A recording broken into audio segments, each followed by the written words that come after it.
Hi class, welcome to week 5. You are officially on the downhill portion of this course, so congratulations. This week we look at the material in 2 chapters. We'll look at chapter 7, which deals with production process mapping, and then we're going to move to chapter 10, which looks at service processes. So we've really been dealing up to this point with production process of material goods, and we looked at that with the serial flow and the logistics processes that we analyzed in week 3. And we'll be switching gears this week and analyzing processes from the service lens. Before we do that, we want to consider one other important piece of production of material goods, and that is break-even analysis. And that is the concept that we really honed in on in chapter 7. So we'll look at production process mapping and break-even analysis, and you'll complete a Connect assignment that is associated with chapter 7. Then we move to chapter 10, and that's where we specifically switch gears to the service side of productions and operations management.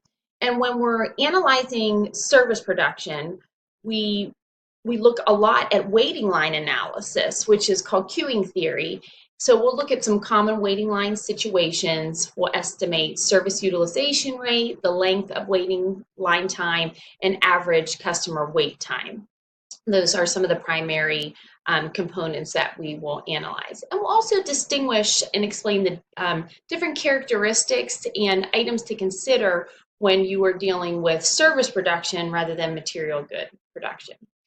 For chapter 10, you'll have a Connect assignment to look at, and you will also complete your final discussion board. So I always love when there's milestones that you meet in a class. You'll be done with discussing with everybody after this week, and then the remaining 2 weeks, all of the assignments are independent assignments. So the discussion that you will complete this week has to do with call center services, so it reflects the content in chapter 10 as well.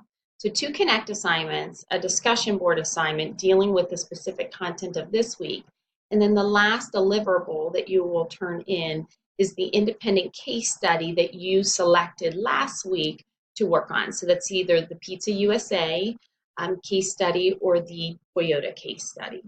So there are 4 total assignments this week. I know this is a heavy week. I'd mentioned that weeks 3 and 5 are the most heavy in terms of deliverables and assignments. But again, after this week, I think you're going to be able to breathe a nice sigh of relief. So just keep plugging away and you're going to be great.